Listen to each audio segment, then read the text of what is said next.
오늘은 영상을 준비하면서도 어머니 생각에 참 마음이 아팠습니다. 제 자식 생각도 많이 하게 되었는데요. 부모가 자식을 사랑하는 마음의 무게를 어떻게 저울로 달 수가 있을까요? 부모님의 사랑은 자식이 그 끝을 다 알 수 없을 만큼 깊고 두텁습니다. 저도 부모가 되기 전엔 몰랐습니다. 대부분의 부모들은 오직 자식에게 헌신하는 것을 의무와 목표로 삼게 됩니다.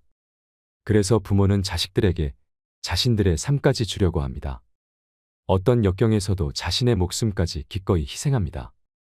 요즘엔 희생이라는 말이 그 쓰임조차 희미해졌지만 자식 가진 부모에게만큼은 이 단어가 여전히 가슴 아리게 유효합니다. 부모에게 자식이라는 존재는 기꺼이 희생할 가치가 있는, 목숨도 대신할 수 있는 존재이지요. 하물며 자식에게 재산을 희생하지 못할 이유를 부모는 찾지 못합니다. 부모의 허리띠 졸라매고 먹을 것과 입을 것 아끼고 줄여서 좋은 것만 자식 입에 넣어줍니다. 절대적으로 가치 있는 시간도 자식을 위해 바쳤습니다. 잠을 줄이고 허둥지둥 쫓기는 생활을 하면서 말이지요. 부모님께 효도하고 자식을 책임지고 자신의 미래는 준비하지 못한 채 위아래로 끼어 살아야 하는 세대가 지금의 50대, 60대라고 합니다. 중년이 넘은 나이에는 경제적인 것도 중요하지만 자식이 잘 되고 못 되고에 따라 부모님의 얼굴 표정은 달라집니다. 잘난 자식은 머리가 아프고 못난 자식은 마음이 아픕니다. 하지만 이러한 무조건적인 부모의 사랑과 극명하게 대비되는 것이 부모를 외면하고 싶어하는 자식의 마음일 것입니다. 오늘은 부모를 버리고 싶어하는 자식의 마음에 대한 이야기를 해보려고 합니다. 아들에게 버림받은 서러움의 자살을 결심한 어머니. 두 아들과 함께 살아가던 한 어머니가 어느 날 밖에 나간 사이 집에 불이 났습니다. 밖에서 돌아온 어머니는 순간적으로 집안에서 자고 있는 아이들을 생각하고 망설임도 없이 불 속으로 뛰어들어가 두 아들을 이불에 싸서 나왔습니다. 이불에 쌓인 아이들은 무사했지만 어머니는 온몸에 화상을 입고 다리를 다쳐 절개되었습니다. 그때부터 어머니는 거지가 되어 구걸을 하면서 두 아들을 키웠습니다. 어머니의 이런 희생 덕분에 큰 아들은 동경대학에, 작은 아들은 와세다 대학에 각각 수석으로 입학했습니다. 시간이 흘러 졸업식 날, 졸업하는 아들이 보고 싶은 어머니는 먼저 큰 아들이 있는 동경대학을 찾아갔습니다. 수석 졸업을 하게 된 아들은 졸업과 동시에 큰 회사에 들어가기로 이미 약속이 되어 있었습니다. 아들의 눈에 수의실에서 아들을 찾는 어머니의 모습이 들어왔습니다. 수많은 귀빈들이 오는 자리에 거지 어머니가 오는 것이 부끄러웠던 아들은 수의실에 그런 사람이 없다고 하라고 전했고 어머니는 슬픈 얼굴로 돌아섰습니다. 아들에게 버림받은 서러움의 자살을 결심한 어머니는 죽기 전에 둘째 아들 얼굴이 보고 싶어 둘째 아들이 졸업하는 와세다 대학을 찾아갔습니다. 하지만 차마 들어가지 못하고 교문 밖에서 발길을 돌렸습니다. 그때 마침 이러한 모습을 발견한 둘째 아들이 절뚝거리며 황급히 자리를 떠나는 어머니를 큰 소리로 부르며 달려나와 어머니를 업고 학교 안으로 들어갔습니다. 어머니가 사람을 잘못 보았소 라고 말했지만 아들은 어머니를 졸업식장의 귀빈석 한가운데에 앉혔습니다. 값비싼 액세서리로 몸을 치장한 귀부인들이 수군거리자 어머니는 몸 둘 바를 몰라 했습니다. 수석으로 졸업하는 아들이 답사를 하면서 귀빈석에 초라한 몰골로 앉아있는 어머니를 가리키며 자신을 불 속에서 구해내고 구걸을 해서 공부를 시킨 어머니의 희생을 설명했고 그제야 혐오감에 사로잡혀 있던 사람들의 눈에 감동의 눈물이 고였습니다. 이 소식은 곧 신문과 방송을 통해 전국에 알려지게 되어 둘째 아들은 큰 회사 오너의 사위가 되었으나 어머니를 부끄러워한 큰 아들은 입사가 취소되고 말았습니다. 이 사연을 들으시고 여러분은 어떤 생각이 드셨나요? 자식을 위해서라면 자기의 몸이 상하는 것을 아랑곳하지 않고 아들을 불 속에서 건져내고 구걸을 하면서까지 아들을 공부시킨 자식을 위해서라면 희생도 마다하지 않는 이가 바로 어머니입니다. 세상의 모든 부모 마음은 똑같을 것입니다. 말할 수 없는 고생 속에서도 아이에게만은 좋은 옷 사입히고 좋은 것만 먹이고 좋은 학교 보내며 풍요롭게 키웁니다. 그렇게 평생을 악다구니 써가면서 버티고 견디고 있는 게 아닐까요? 부모란 안락한 삶 대신 자식과 함께하는 피곤한 삶을 선택한 사람들이라고 생각합니다. 지금의 부모님이 우리가 아닌 안락함을 선택했다면 우리는 쇠똥굴이나 고슴도치로 태어났을지도 모를 일이지요. 그래서 다들 자식을 낳고 키워봐야 철이 든다고들 하시나 봅니다. 부모의 희생과 사랑을 자식들은 당연하게 여기며 살아갑니다. 그렇게 자식들은 평생 부모 앞에 죄를 짓고 삽니다. 다음으로 여러분들에게 꼭 소개해드리고 싶은 시가 있습니다. 이 시를 읽고 가슴이 어찌나 미어지던지요. 당연하게만 여겼던 어머니의 사랑을 자식은 뒤늦은 후회로 깨닫습니다. 같이 들으시면서 어머니의 끝없는 사랑을 느끼셨으면 좋겠습니다. 엄마는 그래도 되는 줄 알았습니다. 하루 종일 밭에서 죽어라 힘들게 일해도 엄마는 그래도 되는 줄 알았습니다. 찬밥 한 덩이로 대충 부뚜막에 앉아 점심을 때워도 엄마는 그래도 되는 줄 알았습니다. 한겨울 냇물에 맨손으로 빨래를 방망이질해도 엄마는 그래도 되는 줄 알았습니다. 배부르다 생각 없다 식구들 다 먹이고 굶어도 엄마는 그래도 되는 줄 알았습니다. 발뒤꿈치 다 해져 이불이 소리를 내도 엄마는 그래도 되는 줄 알았습니다. 손톱이 깎을 수조차 없이 닳고 문드러져도 엄마는 그래도 되는 줄 알았습니다. 아버지가 화내고 자식들이 속썩여도 전혀 끄떡없는 엄마는 그래도 되는 줄 알았습니다. 외할머니 보고 싶다. 외할머니 보고 싶다. 그것이 그냥 넋두리인 줄로만 한밤중 자다 깨어 방구석에서 한없이 소리 죽여 울던 엄마를 본 후론 엄마는 그러면 안 되는 것이었습니다. 우리 모두 엄마는 그래도 되는 줄 알고 살았습니다. 엄마가 가족을 위해 아침부터 발동동거리며 일해도 당연한 일이었고 아버지께는 가장 만만한 아내였고 자식들에게는 너무나 편안한 사람이었습니다. 남편도 자식도 배려 없이 걸핏하면 화내고 무엇이든지 요구하면 다 들어주는 존재로만 알았습니다. 새 옷 한 번 맘 놓고 사 입지 못하고 늘 헌 옷에 양말이나 꿰매 신는 사람이었습니다.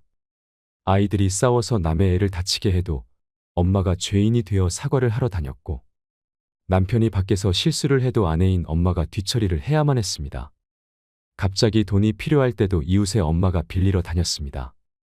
친척들 기륭사를 챙기는 것도 엄마였고 외갓집, 친가 어른들 생신이나 제삿날 챙기고 차리는 사람도 엄마였습니다. 어렵고 힘들고 험한 일은 모두 엄마가 해야만 했습니다. 아이들이 학교에서 말썽을 부려도 숙제를 안 해가도 심지어 성적이 떨어져도 모두 엄마의 잘못이 되었습니다. 남편도 아이들도 엄마가 약한 여자라는 걸 간과하고 살았습니다. 엄마 자신조차도 엄마가 여자라는 사실조차 까맣게 잊고 사는 듯 했습니다. 엄마도 처녀 때는 바퀴벌레 한 마리만 봐도 질겁을 하던 사람이었지만 아이가 아프면 없고 심리 길도 맨발로 뛸 수 있고 달려오는 자동차도 겁내지 않는 용감한 사람이 엄마였습니다. 하지만 그런 엄마도 외할머니에게는 연약하고도 소중한 사랑스런 딸이었습니다. 엄마도 눈물이 있고 아픔이 있다는 걸 생각지도 못하고 있었습니다.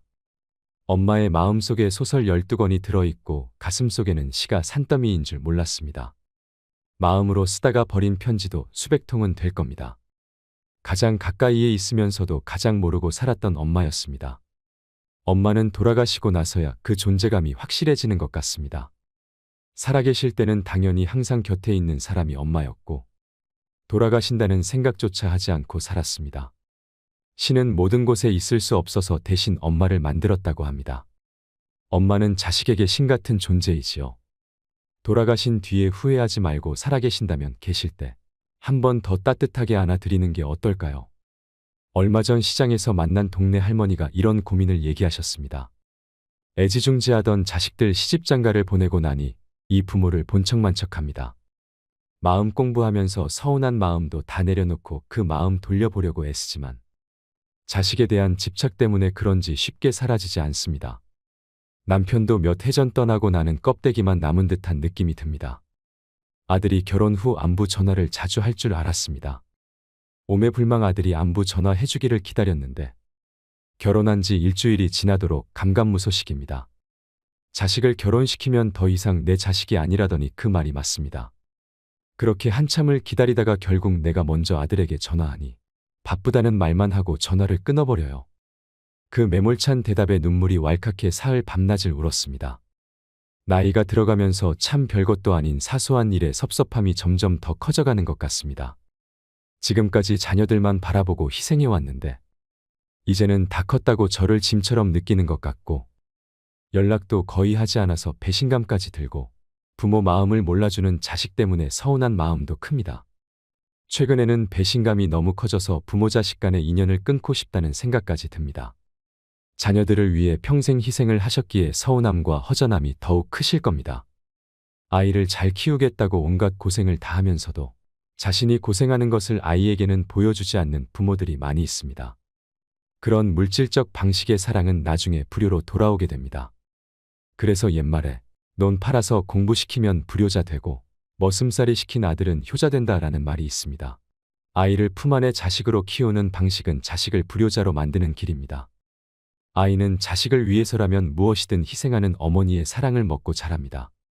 옛날 전쟁터에서 엄마가 아이를 가슴에 품은 채 총을 맞아 죽었는데 그 엄마의 품속에서 아이가 하나도 다치지 않고 살아있는 경우가 있었습니다. 바로 그런 것이 엄마입니다. 자식에게 서운한 것이 있어도 나쁜 마음을 품지 않고 지금과 같이 잘 자라준 것만도 다행스럽고 고맙게 여기는 마음을 가져야 합니다. 내 자식이니까 우리가 이해를 해야 합니다. 자주 전화하라는 것도 자주 찾아오라는 것도 모두 부모의 욕심일 수 있는 것입니다. 자식을 기다리는 마음으로 살아가면 마음의 병만 찾아옵니다. 자식에게 의존하고 싶은 마음을 버려야 됩니다. 부모와 자식의 관계는 불편해지면 안 됩니다.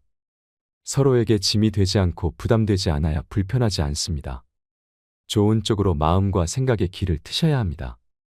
어머니가 자식을 고맙게 생각하면 그 자식은 저절로 효자가 되는 것입니다. 내 자식을 효자로 만드는 것은 나한테도 좋은 일이지요. 그렇게 내 자식을 내가 효자로 만들며 사시기 바랍니다. 또한 부모도 그동안은 자식을 위해서만 살았다면 지금부터라도 자신만의 삶을 찾아보는 것도 필요합니다. 지금까지 지내온 인생을 되돌아보고 앞으로 노년을 어떻게 지내는 것이 좋을지 계획하고 실천해보는 것입니다. 평소 해보고 싶었던 일들을 하나씩 차근차근 도전해보는 것입니다. 그렇게 일상을 채워간다면 공허한 마음도 줄어들고 자식만 기다리지 않고 행복하게 지낼 수 있을 것입니다. 마지막으로 슬픈 어머니의 이야기를 해드리겠습니다. 잠시나마 어머니를 생각하는 시간이 되었으면 좋겠습니다. 지금도 시장길을 지날 때면 시장 구석진 자리에서 나무를 팔고 계시는 할머니를 보곤 한다. 예전에는 이 시장길을 지나는 것이 고통이었다. 하지만 이젠 나에게 이곳을 지날 여유도 없다. 어쩌다 가끔씩 들려보는 이곳 시장터. 난 이곳에서 장사를 하는 한 분의 고귀한 사랑을 받고 자랐다. 엄마 시장 갔다 올 테니 밥 꼭 챙겨 먹고 학교 가거라. 난 장사를 가시는 어머니의 모습을 보고도 잠을 자는 척했다. 이 지겨운 가난. 항상 난 이 가난을 증오했다. 그리고 언젠가는 벗어나고 말리라는 다짐을 굳히곤 했다. 내가 학교 가는 길 시장 저 귀퉁이에서 나무를 팔고 계시는 어머니의 모습이 보인다. 난 어머니가 나를 발견할까봐 얼른 도망친다. 우리 부모님은 막노동을 하셨다고 한다. 일하는 도중 철근에 깔리신 어머니를 구하시려다. 아버지는 사망하고 어머니는 한쪽 다리를 잃으셨다고 한다. 일을 가시지 못하시는 어머니는 나무를 캐서 팔곤 하셨다. 난 항상 들판에 절뚝거리시며 나가시는 어머니가 싫었고 밤새 나무를 다듬으시는 모습도 싫었다. 더더군다나 시장 한 귀퉁이에서 쪼그리고 앉아 지나가는 사람들에게 구걸 비슷하게 장사를 하는 것도 맘에 들지 않았다. 집에 돌아오니 퉁퉁 부은 다리 한쪽을 주무르시며 나무를 다듬고 계신다. 나를 보자 어머니는 기쁜 낯으로 3,000원을 주신다. 난 그 돈을 보자 화가 치민다. 난 거지 자식이 아니란 말이야. 이런 돈 필요 없어. 그리고는 밖으로 나와 버린다. 다음 날 아침, 난 어머니가 시장 간 틈을 타 집에 가서 책가방을 들고 학교에 간다. 등굣길 약수터에서 간단히 세수를 한 다음 물로 배를 채운다. 난 비록 풍요롭게 먹고 입지는 못했지만 공부는 악착같이 했다. 그래서 부잣집 자식놈들보다 공부는 항상 잘했다. 하지만 그 자식들에게 사는 미움도 만만치 않았다. 그날 4교시가 끝날 무렵 아이들이 갑자기 웅성거린다. 복도를 보니 어머니가 절뚝거리시며 교실로 들어선다. 선생님 드리려고 장사하려고 다듬은 나무를 한 봉다리 들고서 어머니는 내가 어제 들어오지 않자 걱정이 되셔서 학교에 오신 거란다. 선생님과의 면담을 끝내고 어머니가 돌아가시자 아이들이 한마디씩 한다. 야, 이민성 너네 엄마 병신이었냐? 그놈은 그 잘난 부잣집 아들 현우였다. 현우는 어머니의 걸음걸이를 따라한다. 무엇이 우스운지 반 아이들은 웃어댄다. 난 화가 나서 그놈을 정신없이 두들겨줬다. 그리고서는 교실을 나와 버렸다. 저녁 무렵 집에 가니 집 앞에 잘 차려 입은 여자와 현우가 어머니에게 소리를 지르고 있었다. 아니 애비 없는 자식은 이래도 되는 거야? 못 배우고 없는 티 내는 거야 뭐야? 자식 교육 좀 잘 시켜. 어디 감히 우리 집 귀한 자식 얼굴을 이렇게 만들어 놓느냔 말이야. 어머니라는 작자가 병신이니 자식 정신이 온전하겠어? 어머니는 시종일관 죄송하다는 말뿐이다. 난 그러는 어머니의 모습이 싫었다. 집에 들어가도 어머니는 아무 말씀이 없으시다. 난 어머니에게 한마디 한다. 다시는 학교에 오지 마 알았어? 창피해서 죽는 줄 알았단 말이야. 그래 미안하다 난 민석이가 걱정이 되어서. 난 차라리 엄마가 없었으면 좋겠어. 난 해서는 안 될 말을 해버렸다. 슬픔을 보이시는 어머니를 못 본 척하며 자는 척했다. 난 꼭 성공할 거야. 밤새 이렇게 외쳤다. 다음 날 아침 수업료라며 엄마가 돈을 쥐어주신다. 얼마나 가지고 계셨는지 너무도 꼬깃하고 지저분한 돈이었다. 학교에 가니 선생님이 부르신다. 적어도 선생님만은 내 편이셨다. 어머니께 잘 해드리라는 말로 나를 위로하신다. 선생님께서 나물 맛있게 먹었다고 어머니께 전해달란다. 난 그러마했다. 하교 길의 길 모퉁이 배추가게 쓰레기통에서 배추잎들을 주워 모으시는 어머니를 본다. 난 모른 척 얼른 집에 들어와 버렸다. 그날 저녁 배춧국이 밥상에 올라온다. 이 배추, 난 소리를 질렀다. 어머니께선 아무 일도 아니라는 듯 배추가게 아저씨가 팔다 남은 거라고 버리기 아까우니 가져가서 민석이 국 끓여 주라고 하더구나. 어머니의 말에 난 또 화가 나기 시작했다. 정말로 난 거지 자식이 되어버린 것만 같았다. 나를 이렇게 비참하게 하는 어머니가 너무도 싫었다. 나중에 안 사실이지만 그날이 어머니 생신이셨다고 한다. 17년 후 난 의사가 되었다. 가정도 꾸리고 병원도 장모님께서 개업해 주셨다. 난 너무도 풍요로운 생활에 어머니를 잊고 살았다. 돈은 꼬박꼬박 어머니께 보내드렸지만 찾아가 본 적은 없었다. 아니 어머니라는 존재를 잊고 살려고 노력했다는 해석이 옳을지 모르겠다. 그런 어느 날 퇴근길에 우리 집 앞에 어느 한 노인과 가정부 아주머니가 싸우고 있는 걸 봤다. 다가서니 그 노인은 내가 가장 잊고자 하는 어머니였다. 전보다 더 야윈 얼굴, 허름한 옷차림, 그리고 여전히 절뚝거리는 다리. 어머니는 나를 보자 기뻐하신다. 민서가 많이 좋아졌구나. 난 어이없다는 듯 사람 잘못 보셨습니다. 난 차갑게 한마디 한다. 뭐가 모자라서 나에게 온단 말인가. 그동안 생활비로도 모자라단 말인가. 민서가, 어머니의 떨리는 목소리. 전 민석이가 아니라 최영호입니다. 난 이 한마디를 끝으로 집으로 들어가 버린다. 가정부가 애써 돌려보낸 후 별 노망든 할머니가 다 있다고 푸념을 늘어놓는다. 그 후 한 달 동안 난 악몽에 시달렸다. 할 수 없이 난 다시는 되돌아가기 싫은 시장이 있는 우리 집으로 발길을 돌린다. 시장 한 귀퉁이에 여전히 나무를 팔며 기침을 하시는 어머니의 모습이 보인다. 난 가만히 곁에 가서 지켜본다. 나무를 사려는 한 아주머니가 묻는다. 할머니는 자식이 없나요? 아니요. 우리 아들이 서울 큰 병원 의사요. 자꾸 나보고 같이 살자고 하는디 내가 싫다였어. 내가 살면 얼마나 산다고 자식 신세를 져. 요즘도 자꾸 올라오라는 거 뿌리치느라고 혼났구만. 우리 아들 같은 사람 세상에 둘도 없어. 우리 아들이 효자여 효자. 어머니는 자식 자랑에 기분이 좋았는지 나무를 많이도 넣어드린다. 그런 어머니를 뒤로하고 난 예전의 집으로 향한다. 아직도 변한 게 없는 우리 집. 거의 쓰러져 가는데도 용케 버티고 있었다. 이런 곳에서 살았다는 생각에 어이가 없을 정도였다. 난 문틈으로 돈봉투를 넣어놓고는 돌아선다.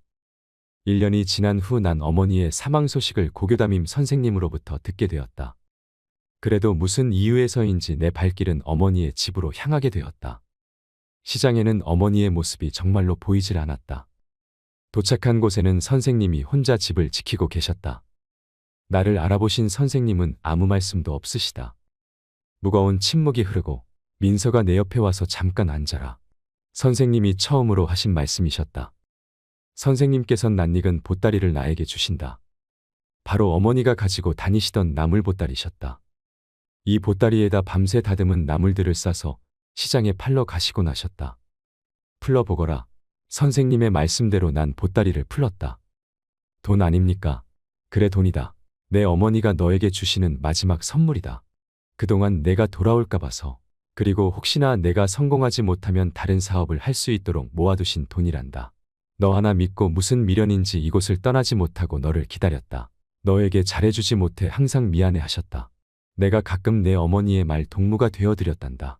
그래서 나에게 내 어머니의 유언을 전하도록 부탁하셨다. 그리고 내가 모르고 있었던 사실들도 함께 말이다. 선생님의 얘기들은 나에게 충격으로 다가왔다. 선생님의 얘기는 이러했다. 내가 아주 어렸을 적 나를 키워주신 부모님은 퇴근길에 쓰레기통을 뒤지고 있는 나를 발견했다고 한다. 자식이 없던 터라 나를 데리고 가서 키웠다고 한다. 늦게 얻은 자식이라 얼마나 기뻤는지 모른다고 한다.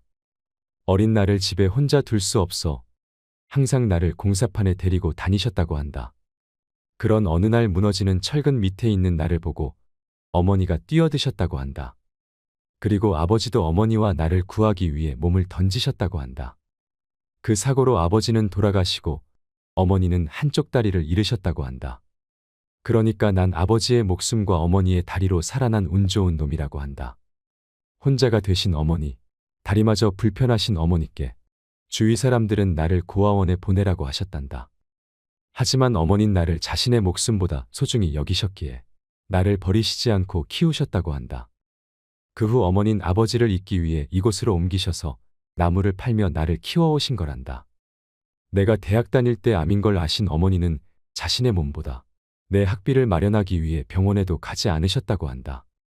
암 전문의로 명성을 날리는 내가 내 어머니를 암으로 돌아가시게 하다니. 어머니는 마지막으로 나를 한번 보고자 물어물어 서울까지 오셨다고 한다. 그런 어머니에게 난 가슴에 대못을 받고 말았다. 자신이 낳은 자식도 아닌데 자신의 목숨보다 소중히 여기셨던 어머니를 버린 나 자신을 용서할 수가 없었다. 하지만 나를 조용히 내려보시는 어머니의 사진이 잔잔한 미소를 보이고 있다. 이런 자식마저도 어머니는 사랑하시나 보다. 내 어머니, 사랑하는 내 어머니.